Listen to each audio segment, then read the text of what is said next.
I only meant to stop for coffee, but every word she spoke made time slow down, and suddenly, leaving felt impossible. I didn't plan to stay long. Just a quick stop on my drive through the coast, a place to stretch my legs, drink something warm, and keep moving. But the moment I stepped into her café, the world outside seemed to quiet down. The place was small, barely half a dozen tables, each brushed clean with care. Light poured through lace curtains, soft and golden, catching the rising steam from the espresso machine. There was a faint hum of old jazz playing somewhere near the counter, and behind it stood her. She looked up from the register when I entered, mid-40s perhaps, though something about her eyes made time itself hard to measure. They were calm, knowing, like someone who had seen many storms and learned to let the rain fall without flinching. Her hair, dark with threads of silver near the temples, was tied loosely, a few strands catching the morning light. "Morning," she said, her voice low, smooth, and steady, with a warmth that somehow reached farther than the cup of coffee she poured. I ordered something simple, black coffee, no sugar, and found a seat near the window. I told myself I'd only stay a few minutes. Yet as I sat there, listening to the quiet rhythm of her movements behind the counter, I found myself watching her without meaning to. Every gesture was deliberate but unhurried. The way she wiped the counter, refilled the grinder, straightened a cup on a shelf. She had the kind of presence that made silence feel full. When she brought over my drink, her hand brushed against mine, light, fleeting, but enough to pull my focus to the warmth of her touch. "It's hot," she said softly, meeting my eyes with a knowing smile. "You look like someone who forgets to wait." I laughed, caught off guard. "You can tell that from a cup of coffee?" She tilted her head, pretending to think. "No. From the way you keep glancing at the clock." There was no accusation in her tone, just quiet amusement, a gentle teasing that felt strangely personal. I looked down, embarrassed, and she smiled again before walking away, leaving the faint trace of her perfume, something like vanilla and rain. I tried to write in my notebook, but the words wouldn't come. Every time I started a sentence, I'd hear her laugh with another customer or hum under her breath, and the sound would pull me back. There was something about her, not just beauty, but peace. The kind of peace that feels rare, earned. By the time my cup was empty, I realized I hadn't written a single thing. She caught me lingering near the door, hesitating to leave. "Passing through?" she asked. "Yeah," I said. "Just taking a break." "Well," she said, wiping her hands on a towel, "you're welcome to take another one tomorrow."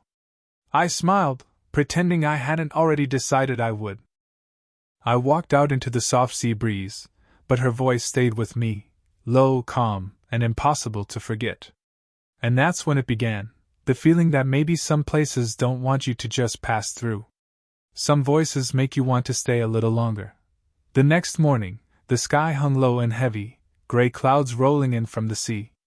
I hadn't planned to stop again, not officially, at least, but somehow my car found its way to the same narrow street, to the same small café with fogged windows and the quiet hum of jazz beneath the sound of rain.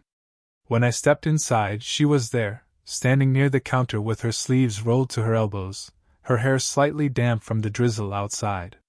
She looked up, surprised for only a second before her lips curved into that small, knowing smile. "Back already?" she asked, voice calm but teasing. "I figured I'd wait out the rain," I said.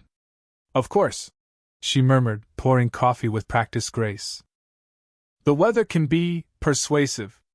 The cafe was nearly empty, just the two of us and the soft percussion of rain against the glass.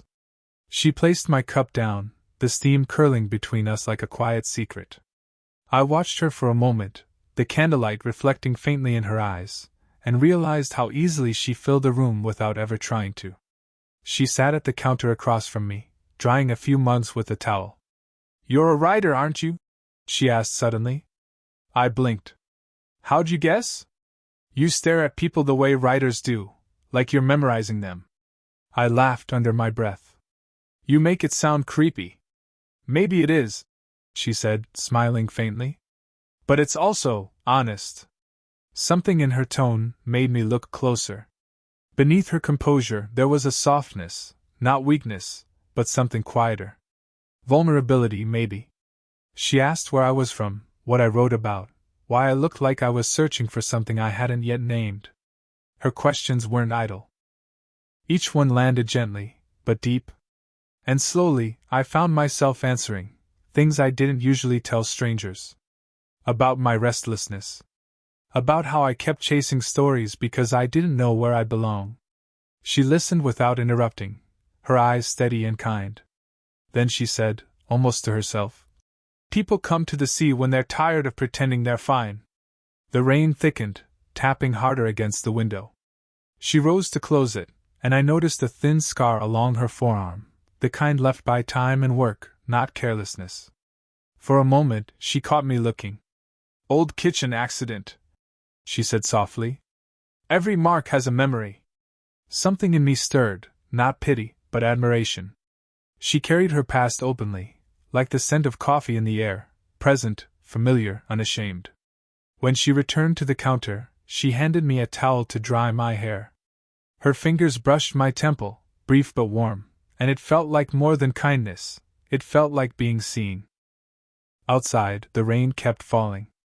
Inside, it didn't matter. And as her voice filled the silence, low, even, carrying that unspoken strength, I realized the truth I didn't want to name. I hadn't just come back because of the weather. I came back because every word she spoke made the world sound softer. I started telling myself it was about the writing. That the café had the perfect light, the perfect quiet, the perfect rhythm for words to appear. But the truth sat somewhere between denial and longing, because what drew me back each morning wasn't the coffee, or even the comfort. It was her. By the third day, she didn't look surprised when I walked in. She only smiled, that soft, barely there smile that seemed to know more than it let on, and went straight to the machine. "The usual?" she asked. Her memory startled me. "You remember?"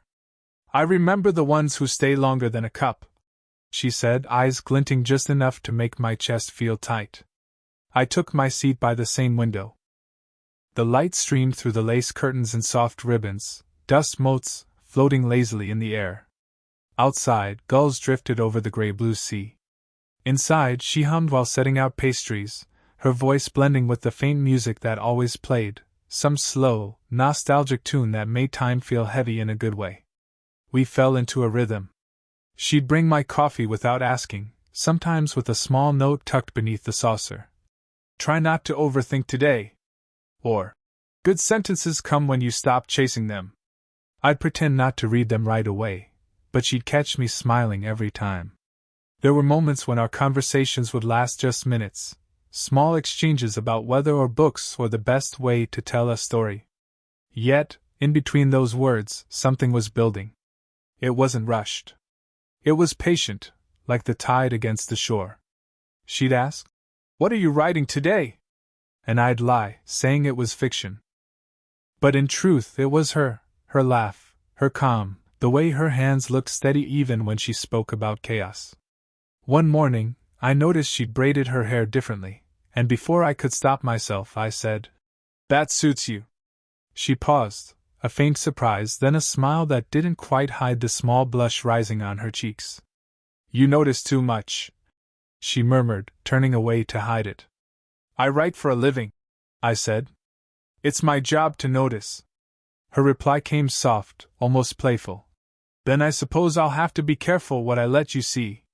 That stayed with me all day. The space between our words had become as charged as the words themselves. Sometimes she'd sit across from me during slow hours, sipping tea while I scribbled in my notebook. She'd read a line or two over my shoulder, never asking permission, and laugh quietly when she caught something she liked. Those laughs became my favorite sound in the world. When I left that afternoon, she walked me to the door. A breeze swept through, lifting her hair. She reached out and gently adjusted the collar of my jacket, her fingertips brushing my neck. "There," she said softly. "Now you look less lost." Her touch lingered even after she stepped back. That night, as I stared at the blank page, I realized I no longer needed to invent a story. I was already living one, in a café by the sea, with a woman who made every morning feel like a reason to stay, the storm rolled in without warning, a restless, ocean-born thing that swallowed the sky by late afternoon. I was already at the café when the first thunder cracked, deep and distant, like a warning from somewhere far beyond the sea. She looked up from the counter, one hand resting on a ceramic mug she hadn't yet served. "That's not a good sign," she murmured. The lights flickered once, twice, then went out completely.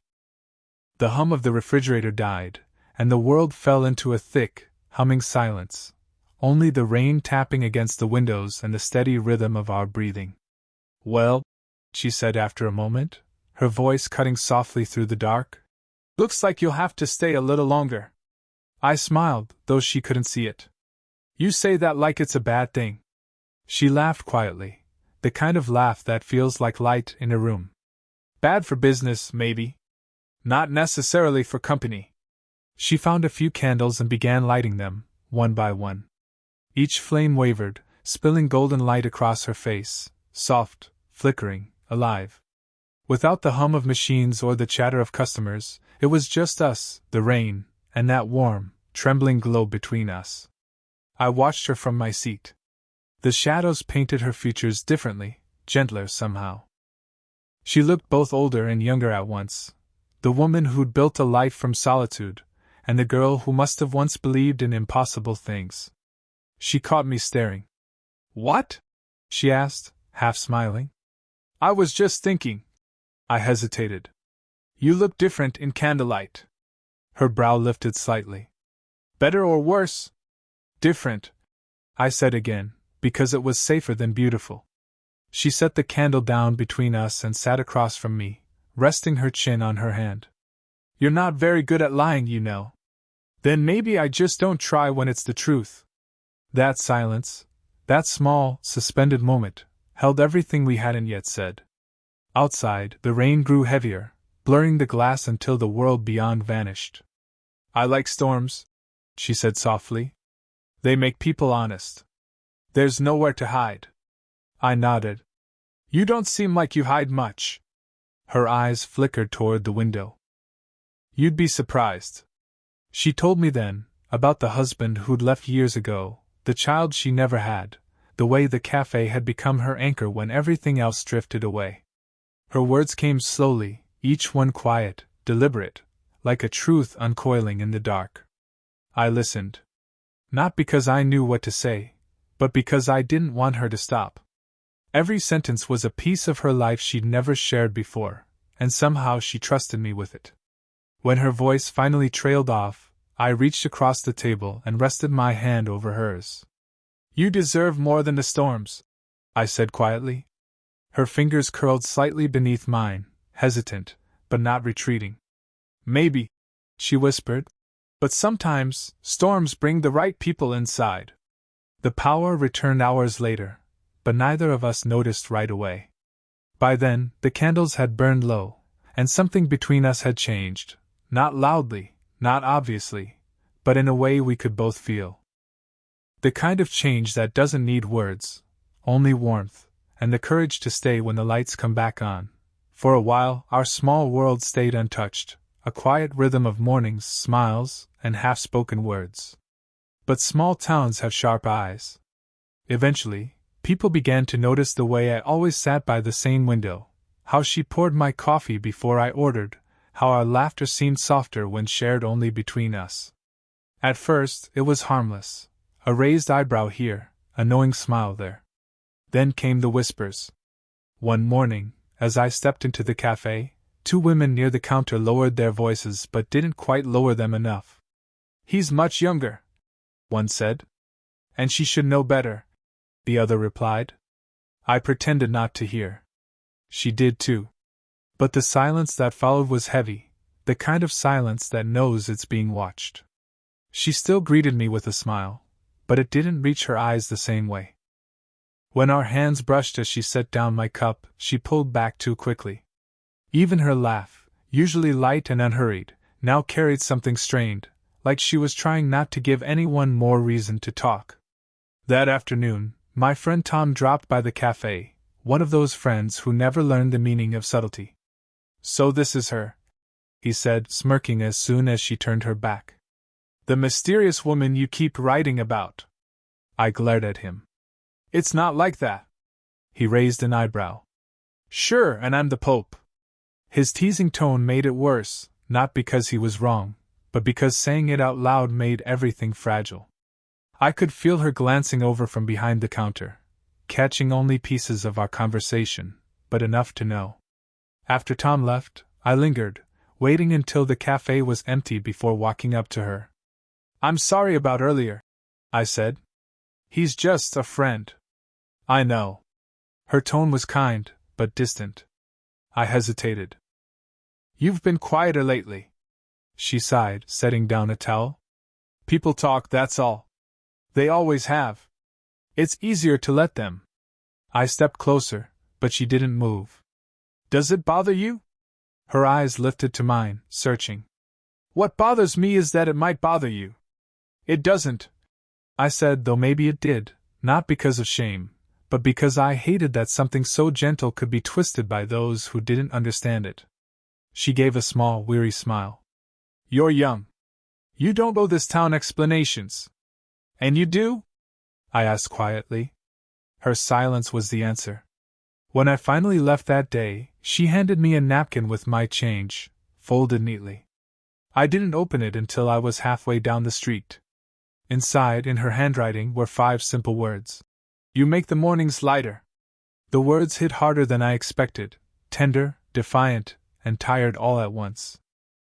That night, I stared at them for a long time, realizing that what we shared had become more than quiet mornings and kind smiles. It had become something people could see, and that made it both more real and more fragile than ever. The evening I found her sitting alone, the café was darker than usual. The open sign hung dimly in the window, though no customers remained. Chairs were stacked on tables, the espresso machine silent for once. She sat by the counter, elbows resting on it, her gaze lost somewhere in the distance. For a moment, I thought she hadn't noticed me come in. I stood there, unsure if I should break the quiet. Then she spoke, not looking up, not startled, just softly resigned. I thought you weren't coming today. Her voice was steady, but her eyes, when she finally turned to me, were red-rimmed. I'd never seen her like that. The woman who had always carried her world with quiet strength now looked tired. I almost didn't, I said, walking closer. But something told me you'd be here. She smiled faintly. Habit's a hard thing to lose. I sat at the stool across from her. Rough day? She hesitated. Then the words slipped out like a sigh. I think I'm selling the café. The air between us shifted. My throat tightened. Selling? She nodded. It's time. Business is fine, but... She trailed off, fingers tracing the rim of her mug. I built this place for a version of myself that doesn't exist anymore. Someone who thought she could outlast loneliness by keeping busy. I didn't know what to say. The thought of this space, of her, disappearing hit me harder than I expected. And where will you go? She shrugged. Maybe nowhere. Maybe somewhere far. I don't know yet. The rain had begun again, faint against the windows, echoing the same rhythm from the day we met.